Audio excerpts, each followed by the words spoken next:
आप सभी जानते हैं कि जनगणना की प्रक्रिया चल रही है। जनगणना की तैयारियां अब अग्रिम अवस्था में पहुंच चुकी है और अब से कुछ एक दिन में ही జనగణన అనేది ప్రభుత్వ ప్రణాళికలకు మరియు ప్రజల యొక్క అవసరాలని ప్రభుత్వాలు తెలుసుకోవడానికి చాలా అవసరం. అమ్మా జనగణన అంటే ఏంటమ్మా? జనగణన అంటే జనగణన మన కోసం, దేశాభివృద్ధి కోసం.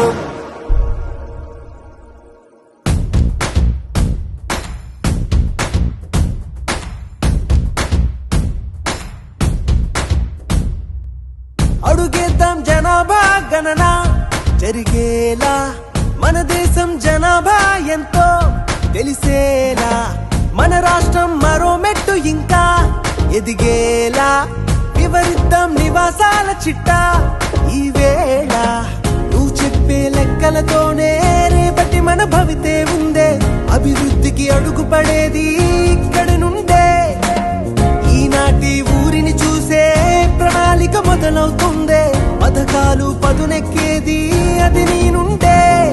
జనగణన ఇది అందరి కోసం, జనగణన మన రేపటి కోసం, జనగణన ఇది అరుదుగా వచ్చేవో అవకాశం.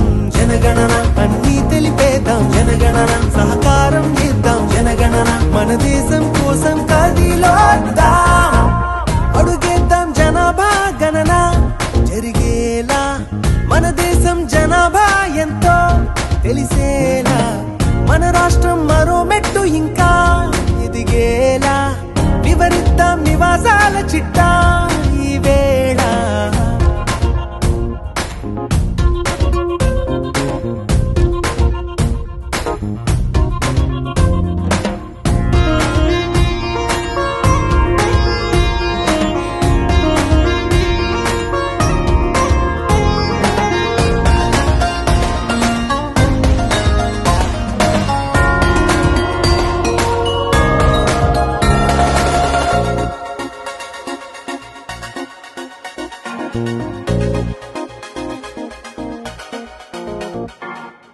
ప్రతి గడపను చేరి వివరాలు సేకరించి ఆ విషయాలన్నీ భద్రంగా దాస్తుంది.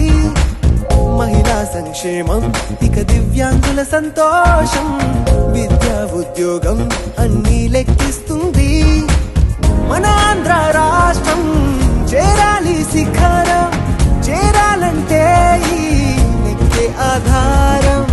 మన కోసం దేశం చేయాలి పథకం, అన్నిటికీ మూలం ఈ మార్గం.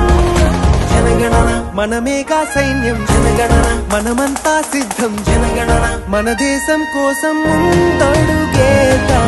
జనగణన ఇది అందరి కోసం, జనగణన మన రేపటి కోసం, జనగణన ఇది అరుదుగా వచ్చే అవకాశం. అడుగేద్దాం జనాభా గణన జరిగేలా, మన దేశం జనాభా ఎంతో తెలిసేలా, మన రాష్ట్రం మరో మెట్టు ఇంకా ఎదిగేలా వివరిద్దాం నివాసాల చిట్టా.